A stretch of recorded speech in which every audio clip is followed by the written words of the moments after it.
네, 영적인 여정, 소명에 관련된 말씀 좀 나누겠습니다.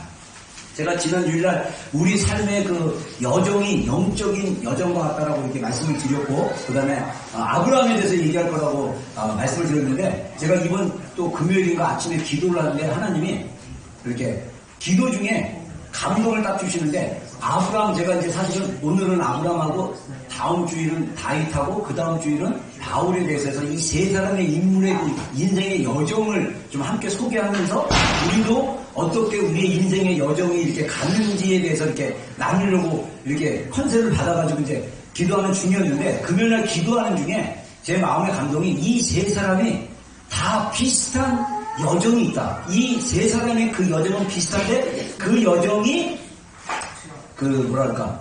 우리가 또 해야 될, 우리가 하나님과 이 땅에 살면서 해야 될 그들이 경험했던 여정인데 그 여정이 우리와 함께 가는 여정이다. 이렇게 마음의 감동을 주셔가지고 제가 놀래가지고 제가 저는 이렇게 이제 하나님 감동 주실 때, 그리고 또는 이렇게 할 때 여러 가지 방법이 있지만 때로는 뭘 샤워하다가도 하나님 주님이 나한테 감동 주세요. 어떤 거 깨닫게 해주고, 길 가다가도, 그리고 또 어떤 지체랑 만나서 얘기하다 보면 또 하나님 나한테 주시는 감동들이 있어요. 근데 이제 주로 설교에 관련된 많은 부분들은 제가 혼자 기도하고 방언으로 기도할 때 하나님이 제 머리가 이렇게 휙 돌아가요. 스키마가 이렇게 돌아가면서 말씀이 이렇게 정리가 딱 되더라고요. 방언으로 계속 기도를 하는데, 그래서 하나님 세 가지 이 세 사람의 삶이 이 삶과 연결되어 있다는 걸 깨닫게 해주셔가지고, 첫 번째는 소명에 관련된 말씀입니다. 그래서 아브라함도 소명을 따라 살았고, 다윗도 소명을 따라 살았고, 바울도 소명을 따라 살았어요. 그리고 하나님이 우리가 이 땅에서 사는 인생 중에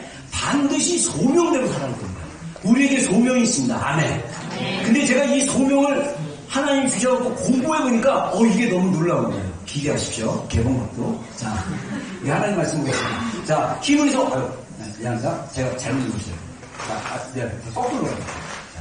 거꾸로. 자, 히브리서 11장 8절부터 10절, 우리 지난 주일날 봤던 말씀이지만 한번 읽어보겠습니다. 시작. 믿음으로 아브라함은 부르심을 받을 때 순종하여 장래 유업으로 받을 땅에 나아갈새 갈 바를 알지 못하고 나갔으며, 믿음으로 그가 이방 땅에 있는 것 같이 약속의 땅에 거류하며 약속을 유업으로 받은 이삭과 야곱과 더불어 장막에 거하였으니, 이는 그가 하나님이 계획하시고 지으실 터가 있는 성을 받았습니다. 아멘. 자, 성경이 히브리서는 석이 한 약 90년, 80년 그 어간에 아마 쓰여진 서신서입니다. 성도들, 특히 유대인 그리스도인들에게 쓰여진 서신서인데, 교회에게 쓴, 성도들에게 쓴 서신서인데, 편지인데, 이 히브리서가 사도 바울의 서신이다. 사도 바울이 13권의 서신서를 신약성경을 썼는데 그 쓴 책 중에 마지막이다. 아니다. 사도 바울이 아니라 레인 출신의 성경을 굉장히 잘하는 제사장 계열이나 레인 계열의 사람이 썼을 거다. 그래서 어떤 성경학자들은 바나바가 썼을 거라고도 얘기를 합니다. 근데 중요한 거는 이 히브리서 기자는 성령의 감동을 받아 아브라함을 어떻게 해석을 했냐면요. 벤지 왜? 됐어네? 네. 자, 저 애들이 이게 누워있다가요, 그게 이제 벗기 시작하면요, 다 앞으로 한 번씩 나와봐요. 그 다음에 이제 뒤에서 막 시끄럽게 떠다가 이제 주일학교로 가요. 그게 한 3년의 시간이 필요합니다. 그 3년의 시간 동안 우리 엄마들은, 아빠들은 주님께 집중하는 훈련을 해야 돼요. 애들 보고 막 딴짓하고 막 이러다가 그 시간을 놓쳐버리면 신앙적으로 되게 힘들어요. 그리고 애들이 어렸을 때가 부부관계가 정말 힘들어요. 아내는 아내대로 남편에게 불만이 있고, 남편은 남편대로 아내에게 불만이 있어요. 그래서 사이가 별로 안 좋을 때요, 아이들이 또 다 상담학자들이 얘기하는 게, 우리의 인격의 90% 이상이 3세 미만 또는 7세 미만에 다 형성돼요. 여러분의 성질들은 다 어렸을 때 생긴 성질이에요. 근데 그 성질이 누구한테 영향을 받냐면 부모님 안에서 영향을 받는 거예요. 물론 부모님에게 떨어져서 할머니한테 끼고 또 이런 게 있지만, 중요한 거는 그 어린 아기들이 그 권위자로부터 영향을 받았기 때문에 내 안에 무의식 안에 잠재되어 있어가지고 우리 안에 올라오는 모든 이 더러운 것, 이런 것들은 다 그 옛 것들이에요. 복음은 이것을 십자가에 못 박았다고 선포를 했는데 우리가 복음대로 살지 못하기 때문에 우리가 옛사람의 모습으로 부모님이 당했던 그 고통, 고민, 그 불화, 그 불효하고 친밀하지 못했던 거 이런 거 그대로 내 가정에서 재현되는 게 현재 우리의 가정이 될 수 있습니다. 그래서 우리가 어떻게 되냐? 더 주님을 알고 깨어있고 주님에 대해서 더 깊이 교제하는 세대가 되어야 됩니다. 아멘. 이게 굉장히 중요합니다. 굉장히 중요해요. 자, 다시 본론으로 돌아와서 히브리서 기자는 아브라함의 그 믿음의 여정을 어떻게 보고 있었냐면 하나님이 그를 부르셨고 그 다음에 아브라함의 인생은 하나님이 지으시고 계획하신 성 바로 예루살렘이죠. 요한계시록에 보면 새 예루살렘이 나옵니다. 그리고 12진주문이 나오고 그 다음에 이 바닥은 금으로 되어 있고 각종 보석으로 되어 있고 해서 이 자세하게 요한계시록에 지금 현재 천국의 모습을 보여주고 있습니다. 그래서 그 천국을 바라보고 그 아브라함은 살았다고 얘기합니다. 근데 성경은 동일하게 우리 그리스도인들의 인생은 2000년 전부터 성도들에게 사실은 구약시대 때 유대인들은 그걸 알았어요. 아브라함의 세대뿐만 아니라 아담부터 시작해서 인류는 우리의 인생이 이 땅에서 영원한 것이 아니라 우리가 죽으면 우리에게 시작된 그 출발점이 있는데 그게 어디냐? 바로 하나님이다 라는 것을 다 알고 있었다는 거죠. 그래서 지난 주일날 우리의 인생은 나중에 왔다고 얘기했습니다. 그래서 지난 주일날 봤던 말씀 중에 하나지만 우리 한번 읽어보겠습니다. 시작. 이 사람들은 다 믿음을 따라 죽었으며 약속을 받지 못하였으되 그것들을 멀리서 보고 환영하며 또 땅에서는 외국인과 다른 이름을 중환하였으니 그들이 그렇지 말하는 것은 자기들이 본향을 찾는 삶을 나타내리라. 예. 이 믿음의 사람들을 쭉 열거하면서 이들이 다 믿음을 따라 죽었다. 약속을 받지 못하였을 때 여기서 약속은요. 이 해석에 따라 다르지만 분명한 뭐냐 하나님이 우리에게 확실하게 주신 약속은 예수 그리스도예요.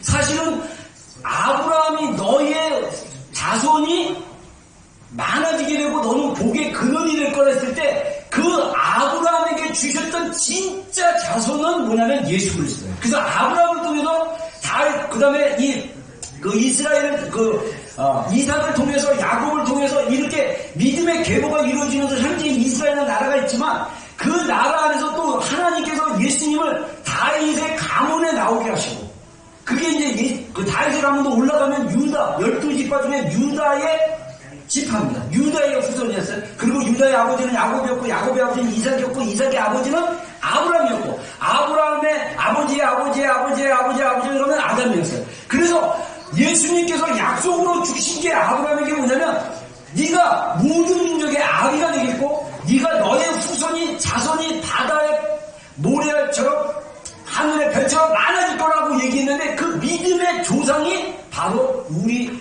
그리스도인입니다. 유대인이 아니고 한국인에도 불구하고 아프리카 사람에도 불구하고 일본 사람에도 불구하고 우리는 다 아브라함의 믿음의 후손과 같아요. 로마서나 갈라디아서에 그렇게 설명되어 있습니다. 그래서 영적인 세계로 봤을 때 우리는 아브라함의 후손이에요.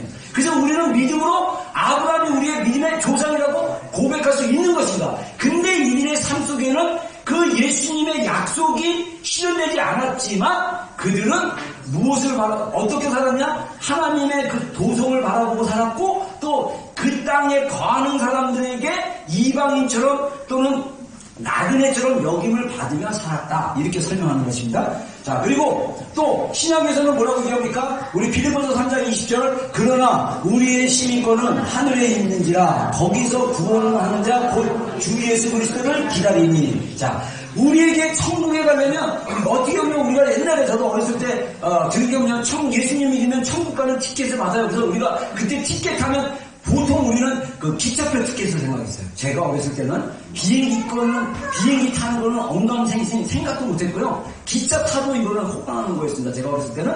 근데 기차를 타는 티켓 정도로 수준으로 생각하는데 그게 아니라 시민권인데 근데 이 티켓이라는 표현이 사실은 좀 안 좋은 부정적인 부정적인 어감도 줍니다. 왜냐하면 나는 천국행 티켓 받았으니까 나는 아무렇게 살아도 돼 라고 생각하는 그리스도인들도 꽤 많아요. 사실 그게 아닌데. 그래서 그런 사람들을 향한 메시지가 뭡니까? 예수 믿어도 지옥 갈 수 있어요. 그 티켓 무효될 수 있습니다. 막 이렇게 얘기할 수 있는 거예요. 저는 충분히 이해가 됩니다. 그래서 사실은 예수님의 하늘나라의 시민권이 여기 있다는 건 뭐냐면 우리 안에 영적인 권세가 있는 거예요. 우리 안에 영적인 키와 영적인 하나님의 주어진 그 오소리티와 파워가 있는 거예요. 그래서 오소리티는 헬라어로 엑수시아는 뭐냐면 권위를 갖는 거예요. 남편과 아내에 있어서 성경이 준 남편의 권위는 뭐냐면 여자의 머리가 될 거라고. 그래서 가정의 머리는 남자입니다. 이런 것처럼 또 자녀들에게 있어서 그 권위자는 엄마와 아빠인데 특별히 아빠가 그 가정의 축복의 통로가 되고 제사장이 될 수 있어요. 그래서 하나님이 그 엑스시와 권세를 주는데 이 권세가 예수님이 부활하시고 나서 어떻게 이어지냐면 예수님을 모든 믿는 자들에게 하나님이 주시는 권세가 있어요. 이 권세는 영적인 권위를 가지고 예수님처럼 우리가 명령하고 선포하고 주장하고 믿음으로 고백하는 것입니다. 이것을 헬라어로 영적인 권세라고 얘기해요. 또 하나 헬라어의 그 권세라는 또 의미가 뭐냐면 두나미스라고, 이 두나미스는 파워입니다. 파워. 우리가 권세만 있으면 안 되고요. 우리가 파워도 있어요. 경찰인데 경찰이 제복은 입었는데 힘이 약하다. 그러면 범인들이 그 경찰을 쉽게 무너뜨린다. 그러면 안 되잖아. 경찰이 총도 잘 다루고 그 다음에 무기도 잘 다루고 그리고 무술도 잘해가지고 이 범인이 이 강도가 정말 큰 칼로 딱 해내는데 총으로 한번 빡 쏴주고 세자건으로 한번 쏴주고 아니면 돌려차기로 한번 딱 날려주시면 그 파워가 어디 있습니까? 권위는 있지만 오소리도 있지만 파워는 없는 거예요. 그래서 우리 안에 영적인 권위가 있고 영적인 권세는 우리가 계속적으로 하나님부터 공급받아서 우리가 그것을 키워야 돼요. 영적인 권세의 능력이 권위와 함께 가는 게 우리의 시티즌십에 있는 거예요. 우리가 이 땅에서 예수님의 권세대로 권위대로 살아가는 인생이 돼야 됩니다. 아멘. 아버지들이요, 여러분의 자녀들을 여러분이 예수님의 이름으로 축복할 권위를 가지고 있어요. 여러분들의 자녀들의 잘 때마다 머리에 손을 얹고 이 아이들을 축복의 말로 축복하며 기도하기를 바랍니다. 제가 우리 아이들 3명을 어렸을 때 진짜 머리에 손 얹고 기도하기 시작했는데 하나님께서 일하시는 기적들이 일어났고 또 하나는 뭐냐면 애들이 거기서 대단한 안정감을 얻더라고요. 그리고 대학 다닐 때 시험 있고 막 자기들 마음이 힘들고 어려우면 아빠 저를 위해서 기도해줘요. 그래서 나는 그냥 힘드니까 그냥 그러려고 하는데 진짜 믿음으로 기도해달라면 제가 머리에 손을 얹고 목사가 아니라 아빠로서 아이들에게 축복하며 기도해줍니다. 여러분 어렸을 때부터 우리 아이들을 영적으로 축복하고 권세 있게 하는 거 하나님이 주신 권위예요. 이게 뭐냐? 우리의 시티즌십입니다. 우리가 이 땅에서 하나님의 예수 그리스도의 이름으로 사는 거예요. 우리가 예수 그리스도의 권세를 가지고 사는 것입니다. 우리 가정 안에 이미 하나님이 주시는 시민권이 있는데 우리는 이 시민권을 아무것도 생각하지 않고 그냥 묻어두고 사는 인생이 되면 안 된다는 거죠. 그런 의미의 시민권입니다. 자, 그 다음에 이 모든 만물이 주님께로부터 시작되고 주님께로 돌아간다든가 로마서 11장 36절을 한번 읽어보겠습니다. 시작. 이는 만물이 주의 전하고 주로 말미암고 주에게로 돌아가리라. 그의 영광이 세계에 있으리라. 아멘. 아멘. 여러분 우리가 주님으로부터 나왔습니다. 할렐루야. 우리가 주님을 통하여 삽니다. 할렐루야. 우리는 주님께로 갑니다. 할렐루야. 여러분 저의 그 18번 단중 하늘산 기도원에서 기도하다가 산에서 내려올 때 하나님이 하신 말씀, 가슴에서 하신 말씀 뭐라고 그랬죠? 100번 들은 사람 얘기해 줘봐. 맨날 100번은 한다고 그러지 말고. 그렇지. 우리 장수서 더 크게 장수서 더 크게 해봐. 인생은 나에게서 와서 나에게로 돌아가. 아멘. 100번 들어서 아는 거야. 근데 이게 저한테는 하는 말씀이 아니라고요. 우리의 인생, 여러분 이게 제가 고등학교 3학년 되던 해에 이거를 딱 하나님 말씀을 주셨고 제 인생이 바뀌었는데요. 제가 그전에는 날라리 인생 같았어요. 술 좋아하고 인생의 비전이었고 꿈이었고, 왜냐 내 환경은 너무나 힘들고 어려우니까 나는 그냥 입에 풀칠하고 살 거야. 뭐 공부 만약에 기회가 되면 대학 갈 기회가 된다면, 저는 대학을 부모님이 고등학교 때부터 포기시켰어요. 대학 줄 능력 안 되니까 그냥 고등학교 졸업하고 직업으로 살아. 근데 그때 당시에 저희 웬만한 선배들은 다 그랬어요. 근데 저는 그걸 운명을 받아들이고 대학 안 갈 거 생각하고 고등학교를 다니니 얼마나 고등학교가 재미없겠어요. 그러니까 맨날 하루에 그 학교 가는 생활이 친구들이랑 어떻게 하면 놀까? 그래서 맨날 끝나면 축구만 하고 맨날 인생 뭐 있냐, 뭐 양고기 무신사가 요리 맨날 그런 노래 부르면서 인생 한탄하고 또 생일날이면 분식집에 만나가지고 막걸리 받아다가 그냥 막걸리 마시면서 생일빵 때리고 막 진짜 우리 새우기 형님 생일 축하해. 이따가 우리 형님 오늘 생일이래요 진짜. 진짜 그런 인생을 살았단 말이야. 그런데 하나님이 고전되던 해 너의 인생은 나에게 시작됐어. 죽으면 나에게 올 거야. 이 음성을 가슴에서 듣는데 와 나는 하나님께로부터 왔구나. 나 죽으면 하나님께로 가는구나. 그럼 이 땅에서 살면 야 진짜 갇힌 일이 뭘까? 근데 처음에 떠오른 게 뭐냐면 제가 청소년 방황하다가 교회 다니면서 조금 좋아졌어요. 그러면서 나같이 방황하는 청소년을 전도하는 목사가 되야겠다.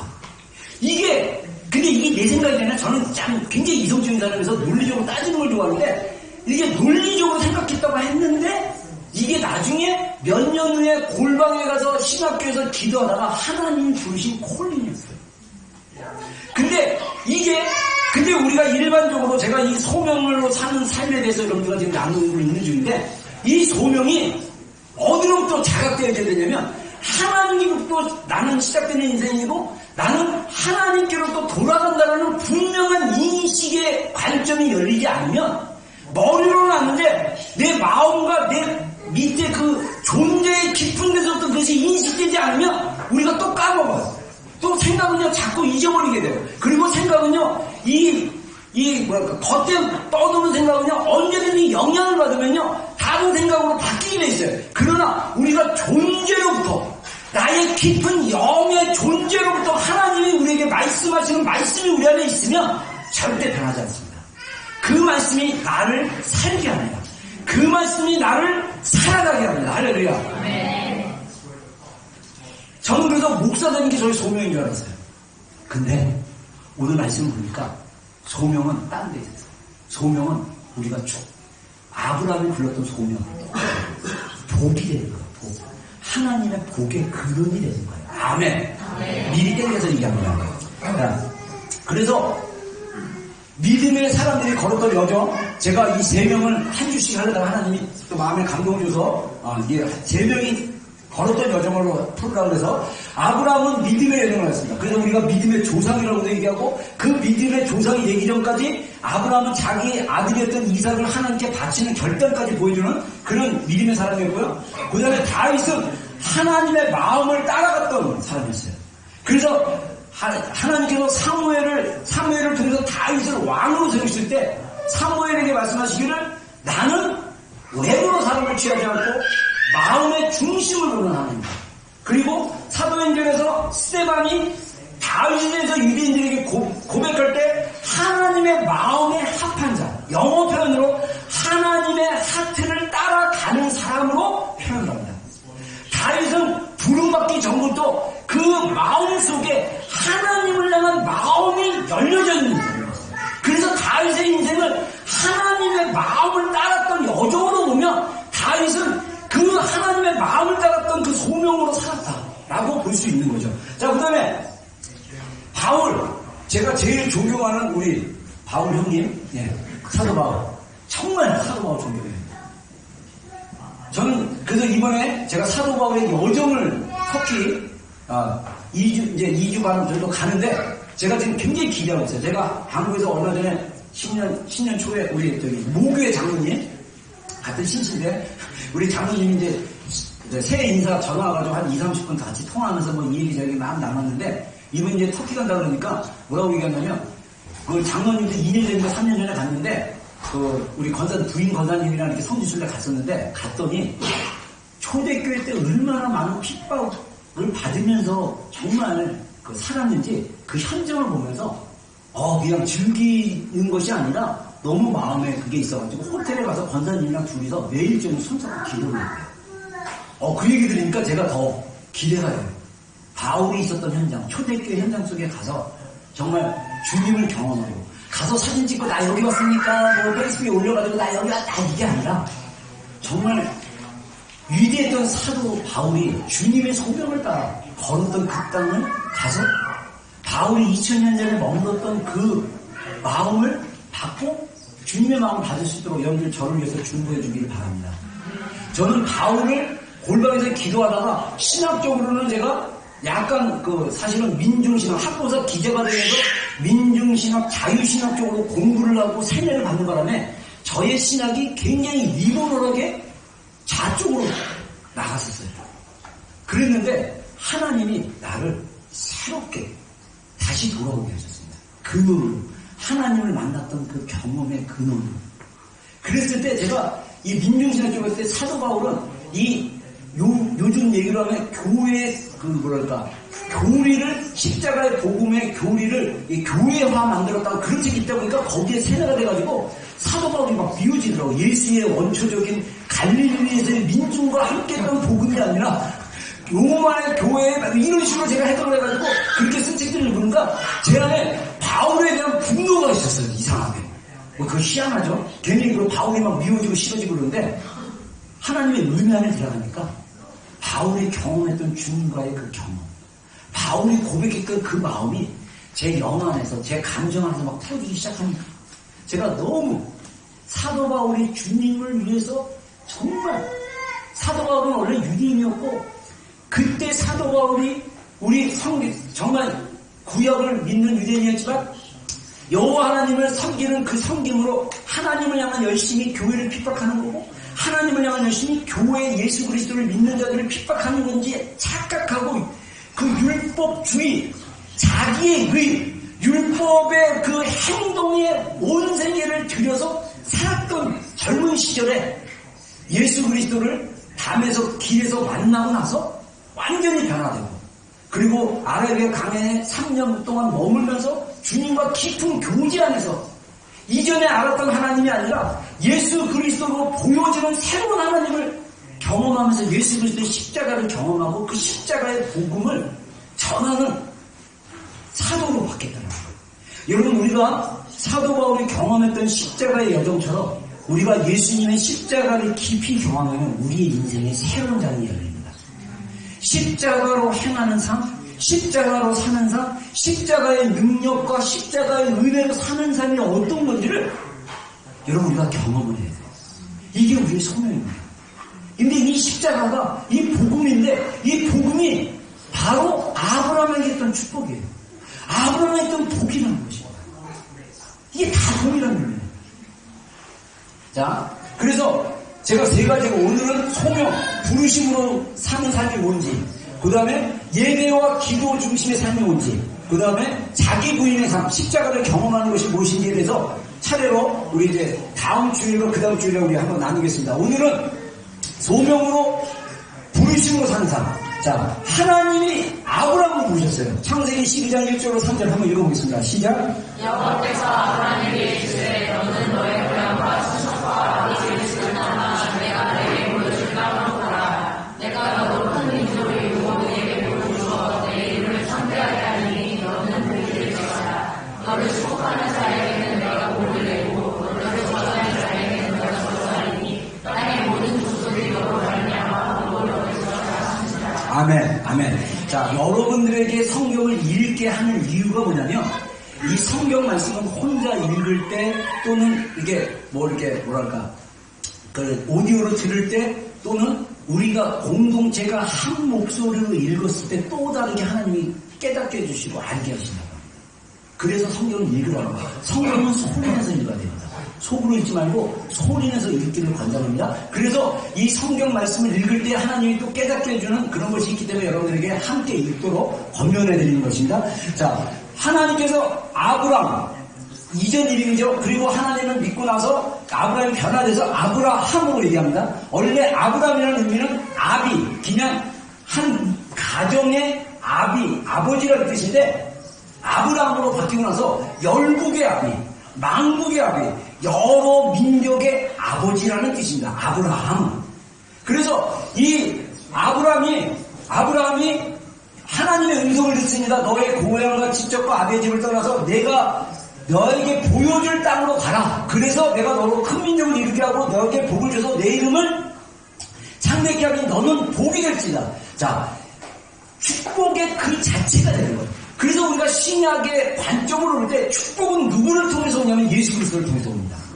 우리가 예수님의 그리스도의 복음을 받아들이고 우리가 예수님을 믿으면 이미 우리는 아브라함에게 하나님이 말씀하셨던 그 복이 될 거라는 그 말씀이 그대로 실현된다는 거예요.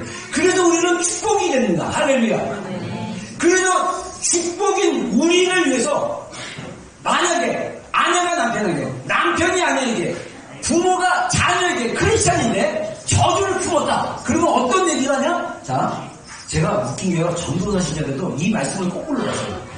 어떻게 봤냐면요. 성경에는 너를 축복하는 자에게는 내가 복을 내리고 너를 저주하는 자에게는 내가 저주하리니. 자, 그랬잖아요. 저는요. 아브라함이 축복하면 축복을 받는 줄 알았어요. 전도사 시절에. 그래가지고 뭐라고 얘기했냐면 여러분이 축복하면 축복이 임할 것입니다. 여러분이 근데 자세히 보니까 어느 날 그게 아니고 여러분이 저를 저주하면 그 저주가 어디로 간다고요? 저주한 사람에게 간다. 여러분이 저를 축복하면 그 축복이 어디로 간다고요? 여러분에게 가요. 그래서 우리가 교회를 위해서 기도해주고 목회자를 위해서 중보해주고 남편과 아내를 위해서 축복하는 게 굉장히 중요하다. 그리고 이게 상담하게 보니까요. 이게 과학이잖아요. 놀라워요. 뇌는요. 제가 옛날에 2년 전인가 감정 테라피 우리 목회자 세미나 들었을 때 뭐라고 가르치냐면요. 뇌과학자들이 발견한 게 뭐냐면 뇌는요. 악음과 적군을 구분을 못한대요. 뭐냐면 내가 예를 들어 저기 재성이 형제에게 미아를 같이 다른 사람 유한 형제에게 자 유한 형제에게 내가 막 욕을 하잖아요. 예를 들면 저주를 하잖아요. 뇌는 내가 말했잖아요. 나는 이 사람에게 있는데 뇌는 나에게 말하는 거예요. 뇌과학자들이 얘기해요. 상담하세요. 신기하죠. 그래서 내가 요한에게 요한이 축복해. 너 정말 잘 됐고 너 진짜 너 열심히 이고 막 이런 거는요. 이런 말을 막 하면 뇌는요. 나에게 스스로 칭찬하는 거예요. 그렇게 똑똑한 뇌가 하나님 그렇게 창조하셨어요. 그렇게 뇌를 이해하면 아브라함의 향한 이 축복의 원리가 맞아요. 사람들이 아브라함을 축복하면 그 사람이 아브라함을 축복했을 때 그 사람의 말이 누구 것이 됩니까? 자기 것입니다. 자기의 말로 이해되고 자기에게 축복하는 게 되는 것입니다. 우리가 아브라함에게 너를 저주하는 자에게 저주가 임할 거다. 그 사람이 아브라함한테 막 저주의 말로 내뱉기 시작하면 그 사람은 스스로 자기에게 저주하는 인생입니다. 이게 오늘날 상담. 이거 저 혼자 깨달았어요. 와, 이거 대단한 원리다. 그래서 여러분들 화가 나서도 저주의 말은 절대 하지 마세요. 차라리 화가 나서도 축복의 말을 해요. 이게 굉장히 중요한 겁니다. 이 배불리 먹을 인생아, 이 부족함이 없는 인생아, 뭔가 잘 될 인생아. 제가 어렸을 때 우리 아버지가 제가 고3 때 하나님 믿듯이 우리 부모님들도 고3 때 제 고3쯤에 하나님이 정말 우리 가족 가운데 역사하셔가지고 예수님 믿기 시작하고 저희 아버님도 담배 하루에 2갑씩 피셨던 분인데 담배 끊고 완전히 변화된 삶을 살았거든요. 그리고 나서 저희 아버님이 저를 굉장히 친밀하게 축복해 주셨어요.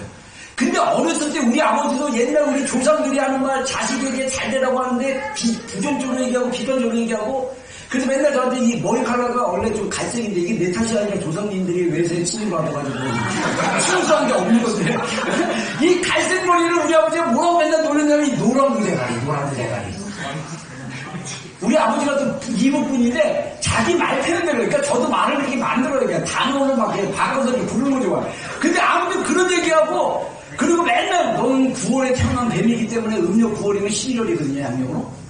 근데 맨날 장난 좋아하려고 제가 아침잠이 굉장히 많거든요. 그럼 일어나라고 잘 안 일어나고 이불 속에 따뜻한 데 머물고 싶고 막 이러면 그냥 아이고 9월에 태어난 뱀이라서 맨날 저러다고 막 동면에 들어가야 되는데 막 이런 말이 계속 우리 아버님도 모르시는 거죠.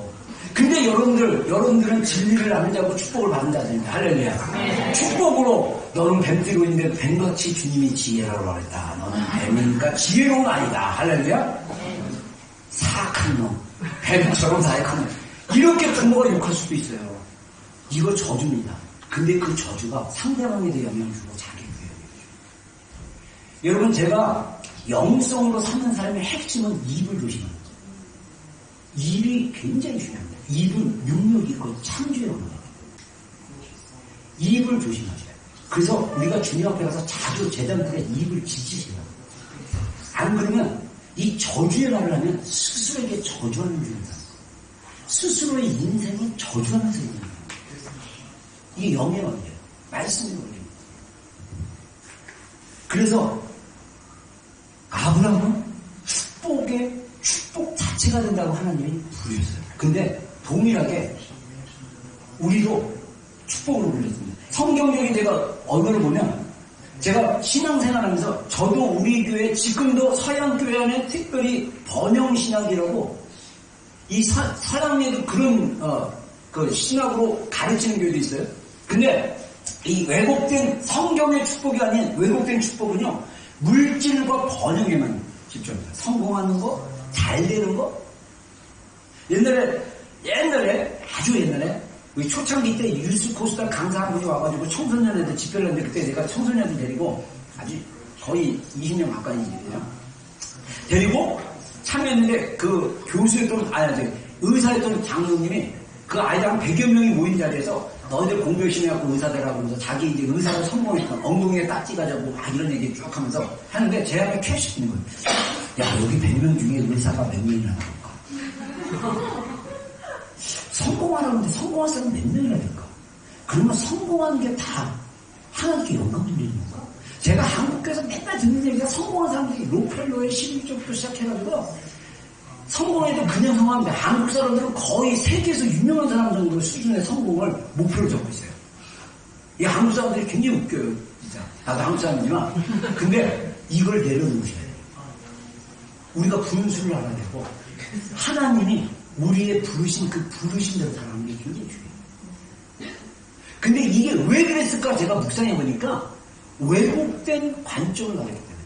성공하면 하나님께 영광 돌리고, 뭔가 물질이 많고 부자가 되면 하나님께 영광 돌리고, 내가 뭐 잘 살고 좋은 직업 갖고, 내가 뭐 이렇고 저렇고 우리 아이들이 어떻고 저떻고 이러면 축복받은 걸로 생각하는데, 그것만 축복이 아니에요.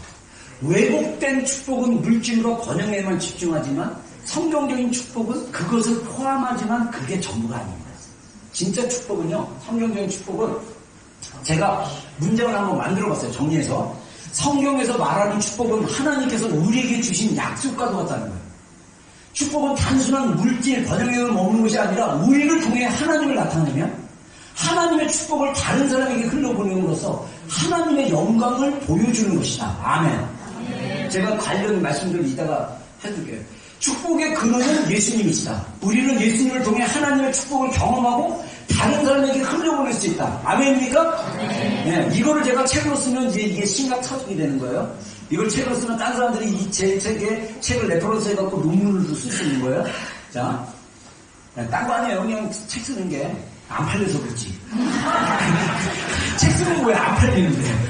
네. 자, 우리의 소명은, 그래서 제가 책을 안 써요. 안 팔릴까봐. 네. 우리의 소명은 축복, 복음, 내려가는 웃기네. 예수님, 우리의 소명은 축복, 복음, 예수님을 경험하고 누리며 흘려보내며 사는 것이다.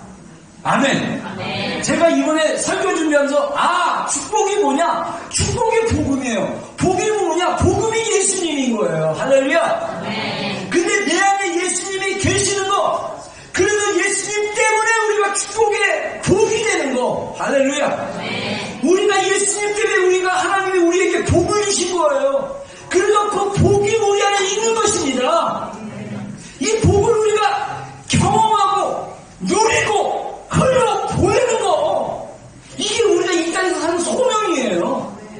제가 목사로서 그런 삶을 사는 거, 뭐 엔지니어로서 그런 삶을 사는 거, 회계로 그런 삶을 사는 거, 교사고 하다못해 목수로 하다못해 청소하면서 그런 삶을 산다 할지라도 우리 하나님이 주신 그 축복으로 사는 인생, 할렐루야. 네. 거기서 열매가 있고 거기서 축복이 일어나고 하나님의 은혜가 흘러나가는 거예요.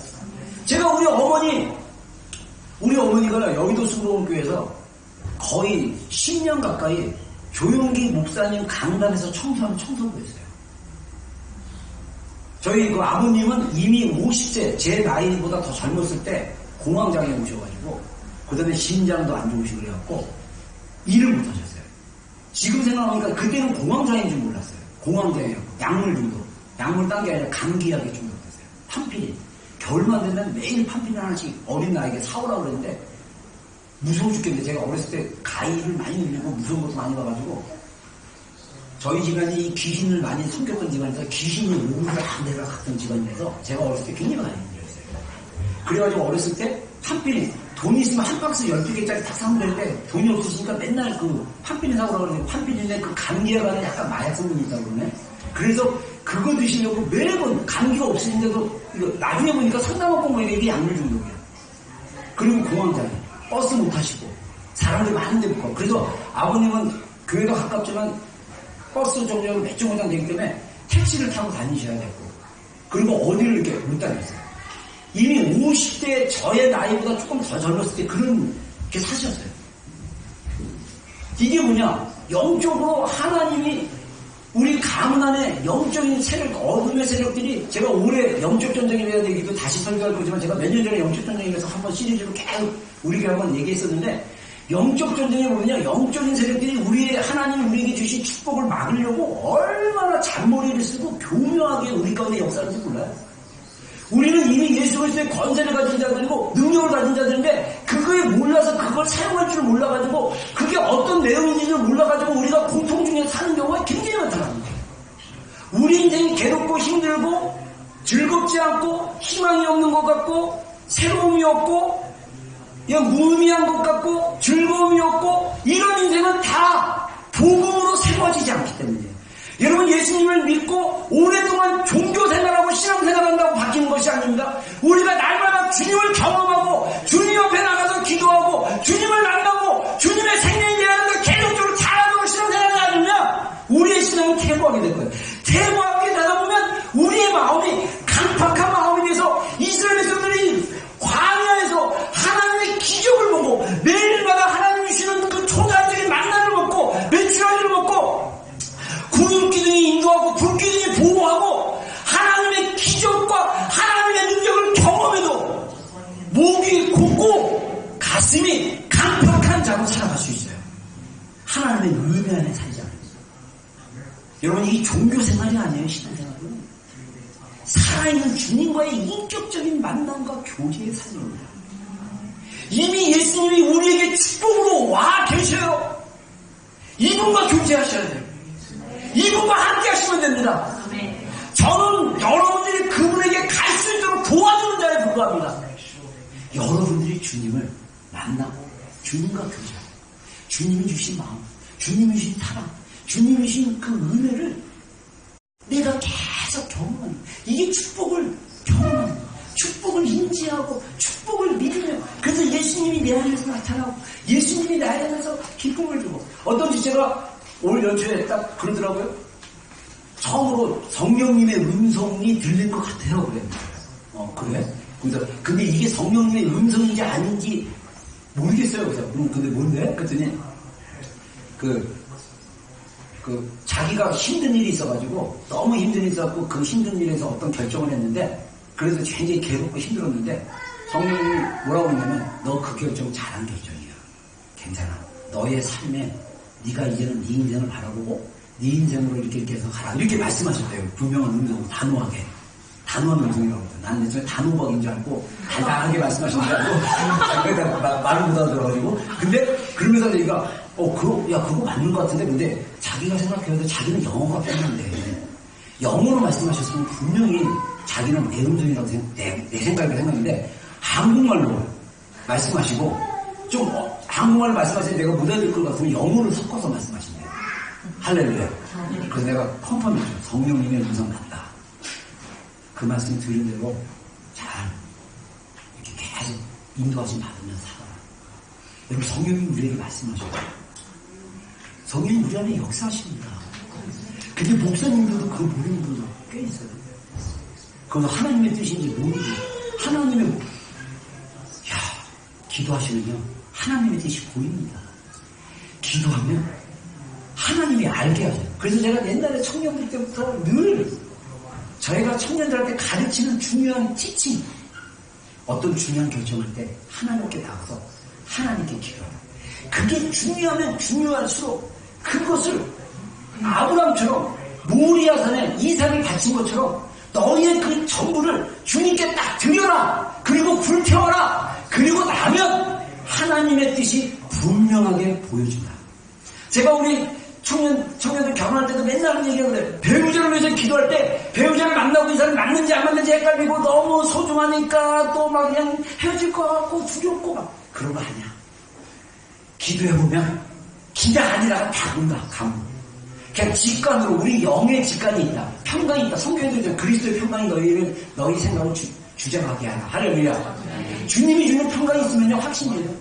그게 딱 있으면 음성 안 들려도 평강으로 주님이 확고하게. 저는 저의 인생에 중요한 결정을 할 때마다 하나님이 음성이 아닌 마음의 감동과 직관으로 주셨어요. 그래서 이 길로 가라. 그러면 이 길로 가면 환경은 안 좋아져서 대수롭게 주님이 저의 마음을 불안하지 않게 하십니다. 주님이 저의 마음을 평온케 하십니다. 주님이 가끔씩 괜찮아. 그대로 스테이 유지해. 그러면 따르면 주님이 주님의 일을 행하십니다. 할렐루야. 제가 여기로 우리 3년 전에 옮길 때도요, 제가 간증했지만 시티에 있을 때 우리 그 가정들이 생기기 시작하면서 아이들이 막 분식대로 오면서 비 쏟아지는데 길거리에 주차해야 되고 주차비 내야 되고 막 너무 환경이 안 좋았어. 2층으로 올라오는데 엘리베이터 고장날 때 너무 많고 막 이래가지고 되게 힘든 환경이고 막 그랬었는데, 그때 내가 마음의 감동을 받기로 이제는 옮길 때가 됐다. 옮기더라도 여기 알바니 우리 장집사가 자리를 먼저 잡고 나니까 여러 사람들이 많이 이제 그쪽으로 이렇게 살기 시작했는데, 그러면서 알바니 쪽으로 가면 좋겠다. 근데 알바니에 우리 윈저파크 같은 침례교회 있으니까 여기에 한번 출하를 해보자. 근데 이 교회는 여지껏 생기면서 한국교회 많은 목사님들이 다 출하했지만 다 안 됐다. 이렇게 얘기했거든요. 근데 믿음으로 한번 해보자 해갖고 여기 알바니 앤서니 그룹 다민교회 한국 리더 중에 한 명인 형제가 저랑 굉장히 오랫동안 이 땅에서 준 것 같이 기도하고 개인적인 친분이 있었어요. 그래서 그 형제를 통해서 이메일을 보내기로 결정했습니다. 근데 환경은요 별로 좋지는 않았어요. 제가 그 형제한테 얘기했을 때 뭐라 하냐면 주님의 뜻이면 되겠지요. 맞는 얘기인데 기분은 별로 아니에요. 주님의 뜻이면 되지. 그렇지. 근데 굉장히 팩트를 얘기했는데 내가 생각했던 기대는 뭐냐면 제가 도와드릴게요. 목사님 기대하고 이렇게 얼마나 좋아. 근데 굉장히 냉정하게 주님의 뜻이면 되겠죠. 이게 나를 시험하는 거예요. 그래서 나는 그래 주님의 뜻이면 돼. 맞는 진리 팩트를 말했어. 그러면서 제가 주님께 주님 우리가 여기서 꼭 옮기게 해주십시오. 주님 여기 이 교회로 꼭 와야 된다. 저 그렇게 기도 안 했어요. 저는 그냥 주님께 생각날 때마다 주님 우리 공동체가 하나님을 마음껏 예배할 장소가 어딥니까? 우리 공동체가 마음껏 주님을 섬길 자리가 어딥니까? 주님 보여주십시오. 그리고 저는 나름대로 또 이성적인 사람이기 때문에 안 될 것을 대비해가지고 트레님이 들어가가지고 처음에 월 처음에 막 찾는데 역시 길이 안 보여. 그래도 주님 정말 우리가 예배할 것이 어딥니까? 또 이제 편지 쓰고 제가 잘 부탁합니다 그랬더니 이제 부목사한테 보내준대요. 그러면서 주님의 뜻이면 또 될 것 같은데 그래서 내가 맞는 얘기야. 그래도 다음은 내가 안 좋아도 주님의 뜻은 이루어질까. 놀랍게도 하나님 역사하셔가지고요. 그 시즌에 다민족 그룹, 중보기도 그룹 리더들인데 이분들이 100% 서포트를 한 거예요. 그래갖고 담임 목사님이 얘기하고 여기 위원회 얘기해가지고 그리고 또 다른 사건이 있었어요. 여기 다락방이라는 이단이 와가지고 한국 커뮤니티를 흔들어 놨어요. 그리고 나니까 여기도 건강한 한국교회 목회자가 있었으면 좋겠다. 이렇게 생각한 거. 이게 다 때가 맞은 거예요. 그래가지고 우리 교회 그 담임 목사님, 여기 우리 그란트 목사님하고 우리 림 목사님 두 분이 CT에 와가지고 우리 교회 한번 보고, 원래는 우리가 거기는 킵해놓고 여기만 와서 주일 예배만 드리고 하고 모든 모임을 거기서 하기로 했는데, 놀랍게도 우리가 여기 옮기기로 결정하고, 그리고 시범적으로 3개월 동안 주일날 여기 와서 예배 드리고, 한 번은 여기서 무슨 추석 있다고 해서 여기서 외국 된다고 해서 우리 시티에서 드리면 된다고 해서 드리고 막 이랬는데, 3달 정도 지났을 때 우리 건물주님께서 한국에서 이메일을 올렸어요. 렌트비를 4,000불인가 3,000불로 그때 1,200불 냈었거든요. 딱 올리는 거예요. 이제는 우리가 재정으로 감당이 안 돼. 그래서 떠날 때가 됐구나. 하나님이 자연스럽게 이쪽으로 옮기게 하시더라고요.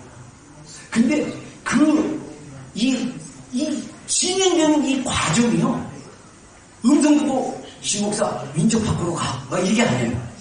그냥 하나님이 주신 마음의 감동을 따라 순종하고 기다리고 기도하고 정말 제가 정말 간절하게 주님 주시옵소서. 제 간절하면요 주님이 진짜 주시면 주셔요. 할렐루야. 여러분 정말 우리가 정말 간절하게 예레미야 말씀에도 그러잖아요. 간절히 찾고 나를 찾으면 만나리라. 할렐루야. 이거는요 기도문답 하고도 연결되어 있어요. 우리가 간절할수록 내가 정말 간절할수록 전심으로 하나님께 구하잖아요. 하나님이 반드시 응답하십니다. 그게 예스든 노든 기다리려든 하나님 반드시 응답하는 거예요. 그래서 사실은 우리가 2020년 우리가 하나님이 이미 복음을 통해서 우리에게 주신 이 축복을 누리고 경험하고 흘려보내려면 우리가 하나님을 간절히 찾고 찾아야만 됩니다. 그래서 하나님이 우리에게 깨닫게 해주시고 알게 하시고 우리 안에 있는 엄청난 이 축복의 자원들을 생각나게 하시고 풀어내기를 원하시는 거예요. 제가 그 감성테라피의 NLP라는 프로그램이 있대요. 제가 그 프로그램으로 그 타임라인이라는 그 잠깐 이렇게 이게 있었는데 저는 그걸 통해서 굉장히 또 다른 뇌를 기도하는 게 아니라 그냥 뇌를 자극해가지고 이게 보게 하고 깨닫게 하는 그래서 미래의 5년 전, 10년 전을 보게 하는 그런 프로그램인데 저는 깜짝 놀랐어요. 이건 이상한 게 아니라 목회자 성경연구원에 있는 한국에 있는 팀이 와서 우리 목사들 대상, 사모님 대상을 가르쳤던 프로그램이에요. NLP라고 뉴로 랭귀지 프로그램. 그리고 인간의 그 뇌와 언어와 연결된 프로그램인데 이게 미국에서 정신병자들이나 이런 사람들 이렇게 고치고 했던 프로그램 중에 하나라고 합니다. 근데 이게 이제 어떤 상담하기 인지치유처럼 상담하게 한 프로그램으로 사람을 이렇게 바꾸게 하고 행동을 바꾸게 하고 생각을 바꾸게 하는 프로그램 중에 하나예요. 근데 거기서 말하는 게 뭐냐면 뇌에 대한 얘기 굉장히 많이 해요. 인간의 자원 안에는 인간 안에는 자기만의 리소스가 있대요. 그 리소스가 뭔지를 발견하고 끌어올리면 그 사람의 가능성이 극대화됩니다. 그러면서 나로 리소스가 해갖고 읽었던 책이나 아니면 존경하는 목사님이나 이런 것들 써라 그래가지고 제가 정말 저에게 영적인 영향력, 저의 설교 스타일이나 설교의 어떤 영적인 기도와 그 기도하는 것과 이 말씀에 그 기름 부어주신 그 김충기 목사님 계셔요. 지금 많이 은퇴하셔서 굉장히 노쇠하셔가지고 이분이 부흥회 때 너무 많이 소리를 질러가지고 귀가 이게 고막이 터져가지고 귀가 잘 안 들렸어요. 제가 부교자 시절에도. 그래서 말하려면 목사님 그러면 잘 못 알아. 뭐라고? 그런데 사모님한테 얘기하면 사모님한테 이거는요 신목사님이 얘기하면 그래? 사모님 말은 조용히 해도 다 들리는데 저희들 말은 못 들어요. 그래서 보고할 때 문서를 보고 막 그랬는데 이분이 저의 정말 제가 이 목사님의 기도와 말씀 보는 거 말씀을 풀어내는 거 이거 내가 받고 싶다고 딱 했는데 진짜 걸으면서 막 이렇게 뺑뺑 도는데 이분이 제가 강단에서 기도하고 있고 이분이 저에게 머리에 안수를 하면서 그림으로 기도를 해주는데요. 제가 달라요. 완전히 제가 모르겠어요. 저의 말씀의 설교가 터닝 포인트가 일어난 것 같기도 하고 성경을 보는 관점이 좀 달라진 것 같기도 해요. 지금 나도 깜짝 놀랐어요. 소명 준비하면서 제가 원래 신학교에서 배웠던 소명의 컨셉 이런 거 생각해갖고 제가 사실은 내 이성으로의 설교의 컨셉은 달랐는데 말씀을 자꾸 이렇게 소명에 관련된 말씀 보니까 서로 다른 차원으로 보이는 거예요. 할렐루야. 여러분 우리의 뇌가 다 저장합니다.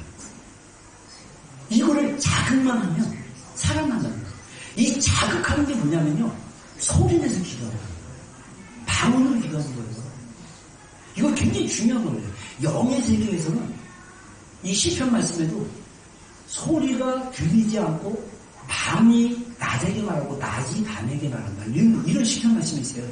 근데 그 소리가 온 땅에 퍼진다라고 하는데 영의 세계는 영 안에서 흘러가게 돼 있어요. 이 영 안에 들어가면 새로운 세계의 운행하심을 하나님의 눈으로 보는 거예요. 저는 20대 때 그걸 봤어요. 그래서 목사는 한 가지만 잘하면 된다. 한 가지 주제로만 뚫리면 이게 다 연결되어 있다. 여러분, 저는 기도로 잡았어요. 기도로 뚫는 여러분이 되길 주님을 축원합니다. 기도의 자리에 들어가서 이미 복음으로 십자가로 우리의 전부를 주셨던 하나님의 그 은혜를 깨닫고 경험하는 것. 예수님이 우리의 축복이십니다. 축복이신 예수님을 경험하고 내가 그 생명을 사람들에게 흘려보내기 시작한다면 내 삶에 엄청난 변화, 나뿐만 아니라 우리 자녀들에게, 아내에게, 남편에게, 주변의 사람들에게 보이지는 않지만 영의 세계에 강력한 하나님의 일하심들이 풀어지는 거야. 그래서 소명의 부르심을 살아가는 성도의 모습. 자, 시편 1편이 굉장히 중요한 말씀 중에 하나입니다. 한번 읽어보겠습니다. 시작.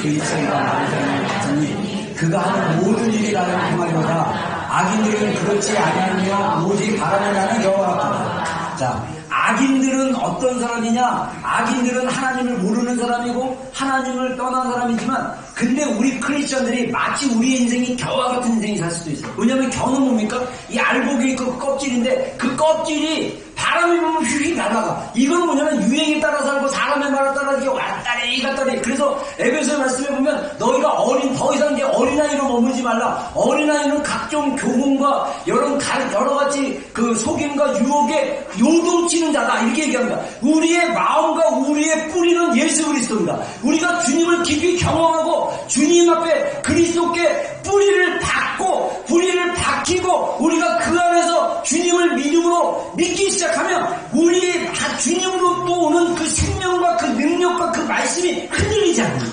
그 말씀이 어떻게 가능하느냐? 우리의 매일의 일상 삶 속에서 아침과 저녁으로 말씀을 묵상하는 거예요. 여기서 말씀의 묵상은 여기서 묵상은 히브리어로 하가다입니다.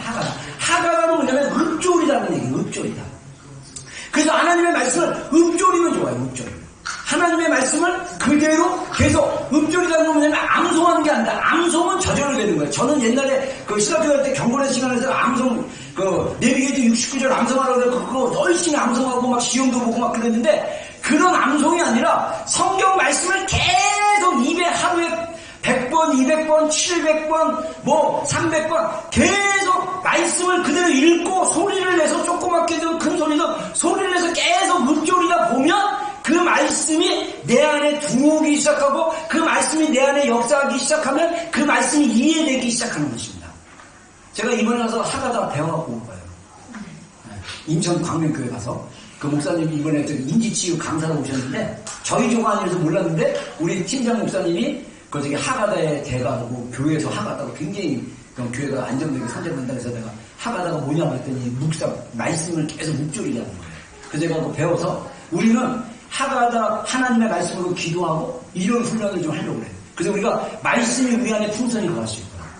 그래서 복 있는 사람은 어떤 사람이냐? 시냇가에 심은 나무 같다. 이 시냇가는 말씀의 의미로 볼 때는 성령님입니다.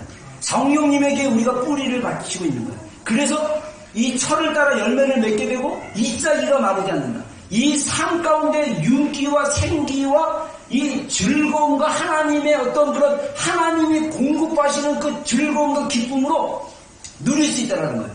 여러분들 자녀들이 다 어리죠. 이 어린 자녀들을 하나님의 시각으로 보고 하나님의 마음으로 양육하면요, 하나님이 여러분들 자녀를 통해서 느끼는 그 즐거움과 기쁨과 그 감사를 내가 경험하게 되면요, 인생이 얼마나 기쁘고 즐거운지 몰라요. 물론 육체는 힘듭니다. 아이들의 끊임없는 요구, 놀자, 나가자, 이거 하자, 저거 하자. 제가 가끔씩 할아버지처럼 여러분들 애들 봐줘서 제가 체력이 감전돼요. 그리고 제가 최근에 깨달았어요. 어떤 애랑 놀아주다가 나는 이걸 못했구나 제대로. 왜냐면 우리 애들이 지가 재밌으면 끊임 무한 반복을 해요. 힘들어. 똑같이 해줘야 되니까. 근데 저는 하다가 짜증이 나가지고 우리 애들한테 제대로 못 해줬어요. 딴 거 하자 이러면서 강제로. 인내하면서 나는 죽었노라. 나는 이미 십자가에 죽었다. 이러면서 무한반복 해주면 애들이 이제 스스로 알아가지고 재밌다. 만족감 있고 이랬을 텐데 제가 그거는 좀 약했던 것 같아요. 그래서 그때 여러분 나이 때 승질이 급하고 뭐든지 빨리빨리 움직여야 되고 막 이런 어떤 옛날 그 옛 본성 그 옛 본성이 다뤄지지 못함으로 저도 모르게 아이들한테 옛 본성대로 이렇게 대했던 목사님도 불구하고 그렇게 살았던 그런 영역이 좀 있었어요. 그래서 좀 그거에 대해서 제가 좀 후회가 되셔서 하나님께서 저를 나이 들어서 바꾸게 하시고 여러분들이 그런 제가 밟았던 그 연약했던 옛 본성의 삶이 아니라 정말 여러분들 안에 예수 그리스도의 생명과 축복이 흘러넘쳐서 여러분들이 자녀들과 함께 정말 행복하고 즐거워하고 기뻐하는 그런 인생을 살았으면 좋겠습니다. 아멘. 자, 그리고 예수님께서 말하는 복 있는 사람, 심령이 가난한 자는 복이 있나니. 그러면 여러분들이 뒤를 읽어주세요. 제가 하겠습니다. 앞으로 제가 읽겠습니다. 심령이 가난한 자는 복이 있나니. 애통하는 자는 복이 있나니. 온유한 자는 복이 있나니. 의에 줄이고 목마른 자는 복이 있나니. 긍휼히 여긴 자는 복이 있나니. 요 자세한 설명은 시간이 많이 지나서 제가 나중에 또 기회 되면 하고 또 예수님께서 말씀하신 우리가 소명으로 축복으로 사는 사람이 무엇인지 마태복음 5장 14절 읽어보겠습니다. 시작. 이같이 너희 주위 사람한테 주시게 하여 그들로 너희 사랑의 실을 보고 하늘의 신의 아버지의 영광을 누리게 하라. 자, 요한복음 시작. 너희가 내 안에 거하고 내 말이 너희 안에 거하면 무엇이든지 원하는 대로 구하라. 그리하면 이루리라. 너희가 열매를 많이 맺으면 내 아버지께서 영광을 받으실 것이요 너희는 내 제자가 되리라. 아버지께서 나를 사랑하신 것 같이 나도 너희를 사랑하였으니 나의 사랑 안에 거하라. 아멘. 예수님이 제자들에게 끊임없이 말씀하셨던 중요한 포인트, 나의 사랑 안에 거하라, 내 안에 거하라. 그러면 너희가 제자인 걸 사람들이 알겠다. 여러분, 우리가 하나님의 사랑을, 우리가 관계 안에서 사랑을 할 수 있는 그 힘은요, 내 감정에서 오는데, 이 감정의 힘이 주님께로 뿌리가 박히고 주님으로부터 받으면요, 우리의 감정이 진짜 사랑하는 그 사랑의 감정으로 살게 돼요. 근데 육신의 감정으로 하게 되면 그 감정은 변하게 돼 있어요. 그 감정은 변질됩니다.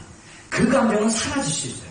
그러나 하나님으로부터 오는 그 감정, 그래서 우리가 기도 가운데, 말씀 묵상 가운데 하나님의 감정을 경험하는 게 필요해요. 나는 이게 굉장히 중요한, 우리 신앙에 굉장히 중요한 영역이라고 생각합니다. 하나님의 마음, 하나님의 마음을 안다, 하나님의 마음 안에 들어간다. 이거는 뭐냐면 하나님이 우리를 사랑하신 그 사랑 안에 들어가는 거예요.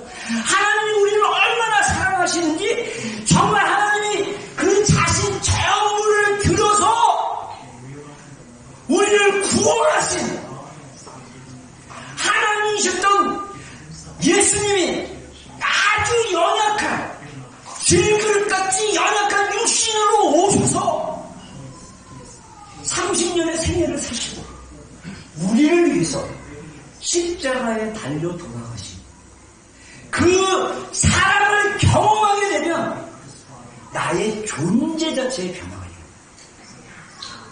이것부터 중요해요. 많은 성도들이 생각으로 하나님 사랑, 가슴으로 찔끔찔끔 사랑 그러는데 그 사랑 아니에요. 더 깊은 곳에 생각하십시오. 여러분, 하나님을 향한 사랑의 갈망은요, 우리가 만들어낼 수 없어요. 여러분이 어느 순간 내가 하나님께 기도해야 되지, 내가 하나님께 나아가고 싶다, 이런 감동받으면 여러분이 가는 게 아니에요. 하나님이 여러분의 마음에 감동을 주신 거예요. 그때는 반드시 나오셔서 기도하셔요. 하나님은요, 우리의 영을 자극하시고 감동시키시고 우리 가운데 계속 일하시는 분이에요.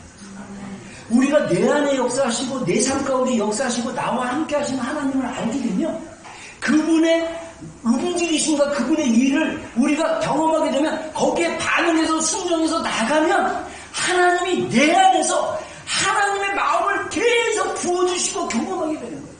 여러분, 많은 그리스도인들이 이 땅에 살면서 예수 그리스도의 그 놀라우신 십자가의 사랑, 바다로 하나님의 그 크신 사랑, 다 말로 표현 못하리, 바다를 먹물 삼고 하늘을 두루마리 삼아도 다 하나님의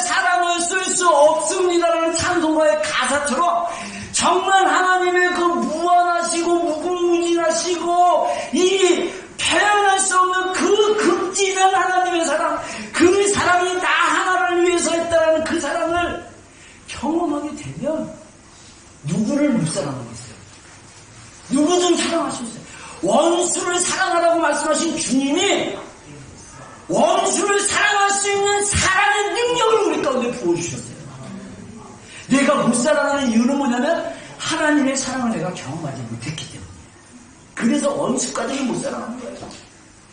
원수 같은 자식, 원수 같은 누구, 원수 같은 누구가 안 되는 그 이유 중에 하나는 하나님의 사랑이 아직까지 그 영역 안에 압도하지 않아서 저는 그런다고 생각합니다. 제가 얘기했잖아요. 제가 옛날에 좌파고 그 다음에 자유, 민주주의, 민주운동한다고 막 데모하고 막 그랬을 때 골반에서 기도하는데 제가 전두환 전 대통령을 되게 싫어해가지고 광주 사건 있고 막 그래서 내가 그거 이제는 말할 수 있다고 해가지고 막 그 스페셜로 강주 사건 있고 나서 10년 만에 그 영상 보면서 막 우라가 막 치면서 내가 야 이렇게 나쁜 짓을 했네?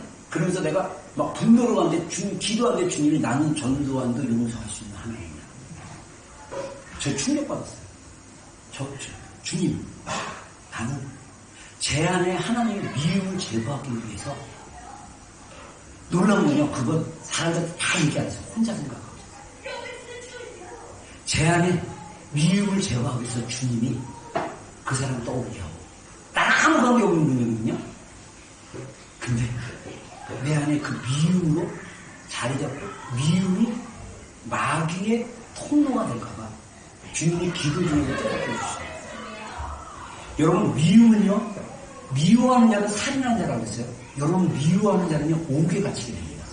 마태복음 18장의 비유처럼 우리의 많은 그리스도인들이 용서하지 못한 거 고통 중에 있어요.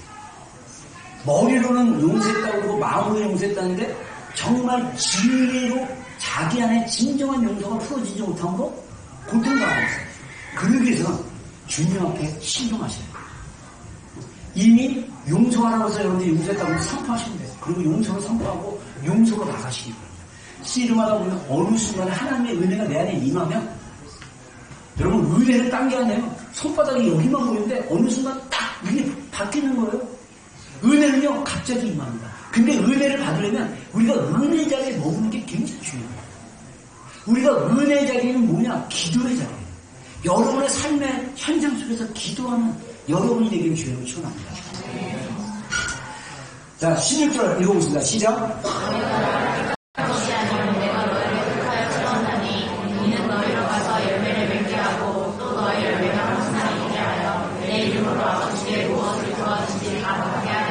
아멘. 자, 그래서 세계명 요한복음 13장 읽어보겠습니다. 시작. 세계명을 너희에게 주노니 서로 사랑하라. 내가 너희를 사랑하는 것이 너희도 서로 사랑하라. 너희가 서로 사랑하는 이로써 모든 사람이 너희가 내 제자인 줄 아니라.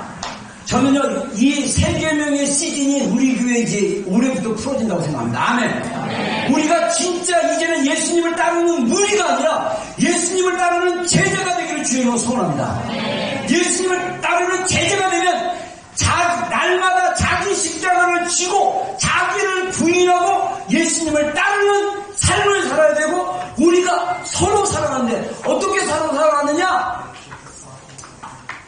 예수님이 우리를 사랑하는 것 같이 사랑하면 돼요. 이 얘기는 뭐냐면 내가 억지로 사랑하는 것이 아니라 예수님의 사랑 안에 들어가서 예수님의 사랑을 받아서 사랑하는 거예요. 그리고 여러분들 성경님이 우리 안에 감동 주신 대로 여러분들 움직이세요. 감동 주신 대로 행동하세요. 감동 주신 대로 순종하세요. 그러면 하나님이 우리를 새롭게 하십니다. 우리를 계속적으로 새롭게 하십니다. 제 안에 감사하게도 하나님이 일하시는 흐름이 있어요. 그래서 누구를 만나거나 누구를 이렇게 하려고 해도 제가 감동이 없어서 못 만나요. 우리 지금 외부에서 지금 신앙생활하는 몇몇 지체들인데 어떤 지체가 저한테 2명이나 그랬어요. 그 지체가 자기에게 연락하기를 계속 기다리고 있다고. 그래서 한번 만나줄까 그랬는데 감동이 없어요. 그래서 근데 어젠가 그제 갑자기 그 형제에게 새해 인사를 하는 감동이 딱 들어와가지고 제가 새해 인사 해주고 그랬어요. 근데 만나는 건 아직 안 해요. 근데 제가 아니 그냥 그런 게 아니라 여러분들 우리가 사람을 만나고 사람을 얘기할 때도 감동을 받으셔야 돼요. 흐름은. 그래서 제가 만남이 잘 되는 경우는요. 제 안에 하나님 주신 흐름이 있어요. 그럼 얘기도 이렇게 잘 풀려요. 그리고 상대방도 잘 받아들여요. 근데 나는 준비됐는데 상대방이 준비가 안 되면 딱 막히더라고요. 그래서 대화가 안 이어지고 느낌이 이렇게 블록된 느낌? 그런 느낌이 나더라고요. 여러분 진짜 하나님 안에서 그 하나님의 그 영의 흐름, 성령님의 어떤 생명의 흐름, 은혜의 흐름 안에 들어가면요, 그것을 관계 안에서 우리가 경험할 수 있어요. 우리 공동체들이 매일매일 하나님 앞에 기도하면서 하나님의 마음을 받아서 하나님의 마음 안에서 들어가면서 서로 그 마음을 흘려보내기 시작합니다. 와, 올해 받았던 에베소서 말씀 2장 말씀, 성령이 거하시는 처소가, 하나님이 거하시는 처소가 되기 위해서 우리가 지어져가는 과정 가운데 하나님이 역사하실 거예요. 할렐루야. 우리도 기대해봅니다. 할렐루야. 예. 그래서 우리의 소명은 성도답게 사는 거고요. 열매 맺는 삶이고 다 똑같아. 성령으로 살고 성령으로 해야 하는 거예요. 아까 우리의 소명은 축복된 삶을 사는 겁니다. 자, 그래서 갈라디아서 5장 24절로 25절 시작.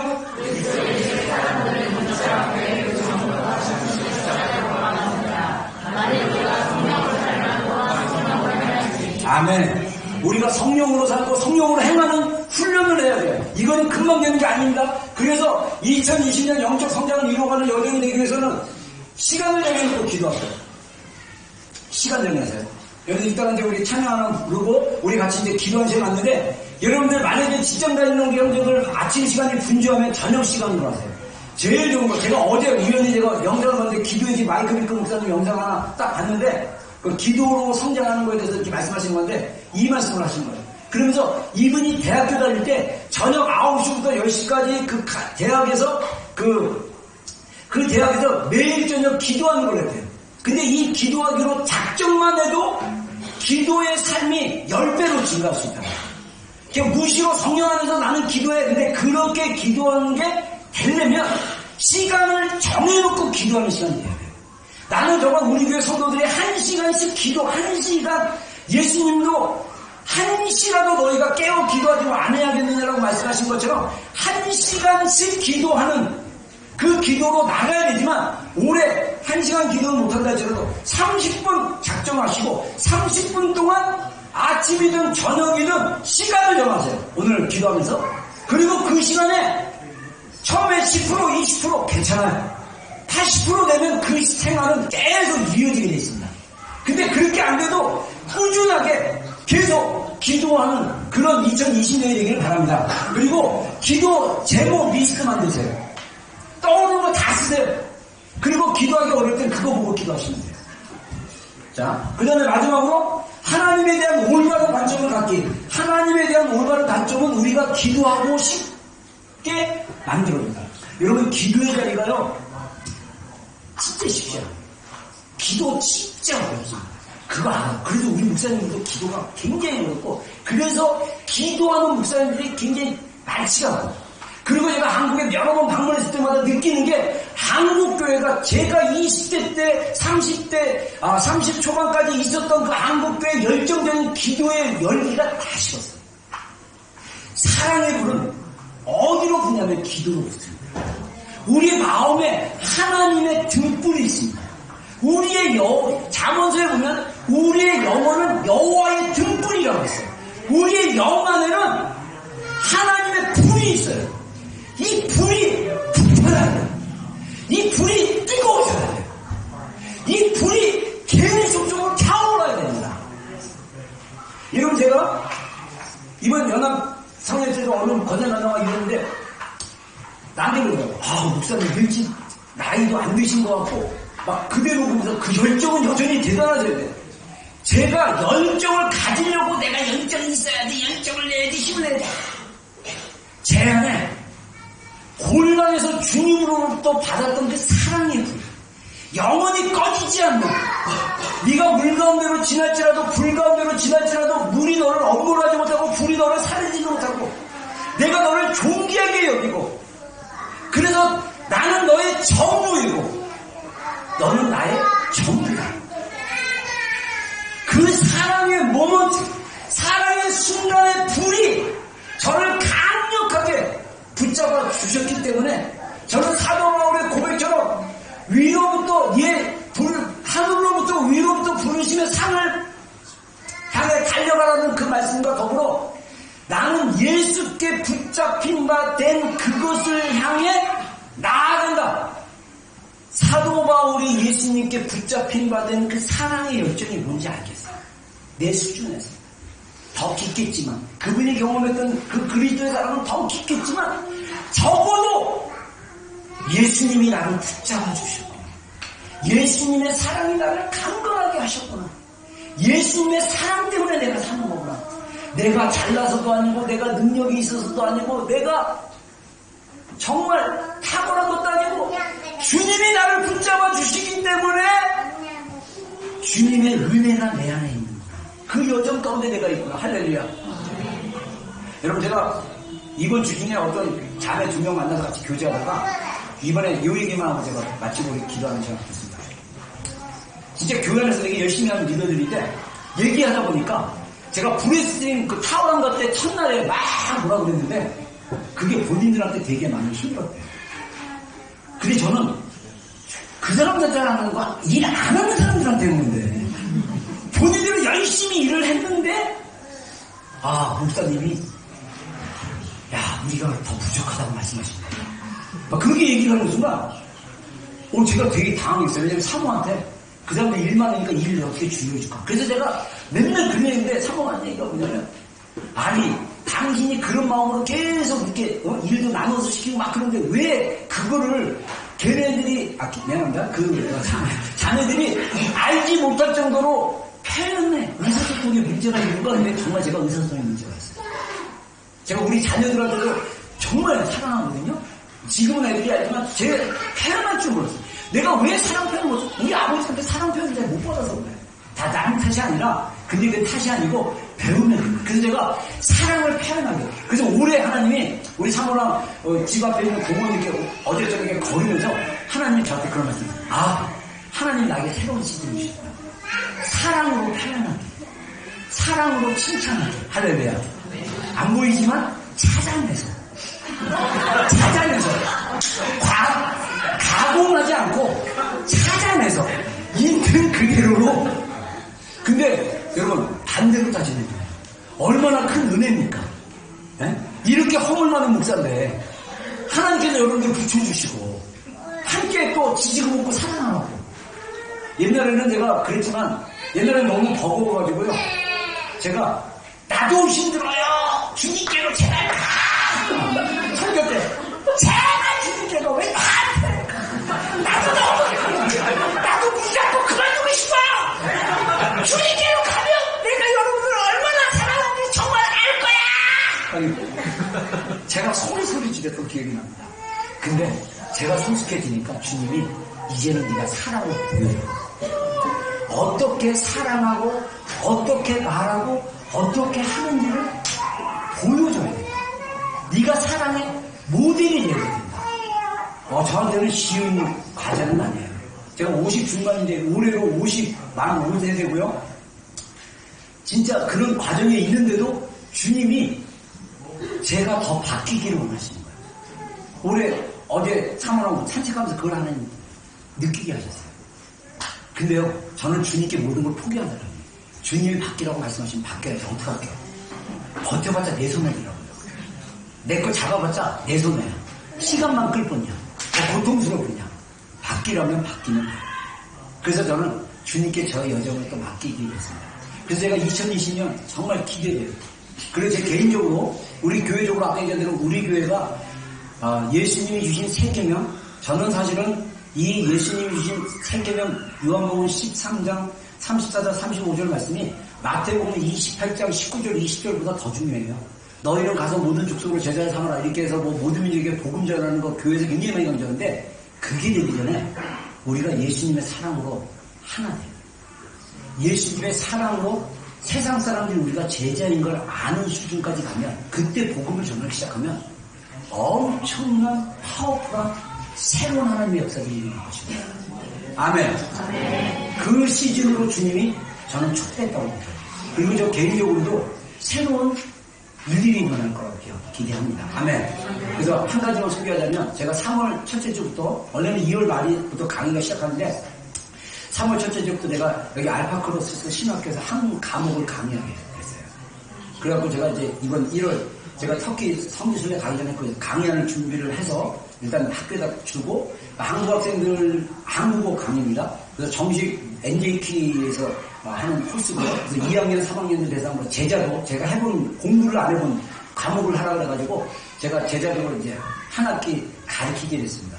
근데 제 안에 어떤 게 그때는 몰랐는데 지금 제가 2020년 되고 나서 보니까 하나님이 저 원래 제가 골방에서 기도할 때 저는 영성과 지성을 겸비한 목사라서 박사 학위 받아서 대전에다 교회 개척해서 신학교에서 신학 강의를 하면서 영성에 대한 강의를 하면서 신학생들을 변화시키면 이 신학생들이 졸업하고 나서 교회 이제 목사들이 되면 이들이 교회들을 변화시키는 그 자원들이 있다. 그래서 그거에 대한 겸임 교수 전임 교수가 아니라 전임 교수는 아예 그냥 신학교 풀로 프로페서로 하는데 저는 목회하면서 강의에서 신학생들에게 기도할 수 있도록 내가 경험했던 주님을 경험할 수 있도록 도와주는 그런 사역을 해서 나는 대전에다 개척을 해야겠다라고 마음을 먹었는데 하나님의 여정이 뉴질랜드 제일 먼 뉴질랜드에 해가지고 정말 여러분들과 이렇게 하는데 그 청년 때 골방에서 가졌던 그 비전의 첫 발을 한번 해보는 거예요. 할렐루야. 와, 목회하면서 한강이 하잖아요. 학생들은 많지 않지만 학교가 크지 않아서 그래서 여러분들 저를 위해서 기도해 주십시오. 그리고 제가 1월 23일 날 사도 바울의 그 성지 순례 사도 바울의 7개 교회 요한계시록 7개 교회랑 사도 바울의 교회를 제가 순방이 되는데 여러분들 위해서 기도해 주시고 거기서 굉장히 많은 것들을 받고 은혜 받고 돌아올 수 있도록 그리고 제가 한국에서 인지치유 전문가 또 만나서 제가 또 특강 듣고 그 다음에 하가다 이런 거 하고 또 한국에서 강의 한 2, 3주 강의 준비를 해야 돼요. 굉장히 바쁘겠지만 저를 위해서 계속 기도해 주시고 여러분의 여정에도 하나님의 새로운 일하신 일이 있기를 주님을 축원합니다. 우리 주께 가오니 우리 찬양하고 우리 잠깐 기도할 시간이 있습니다.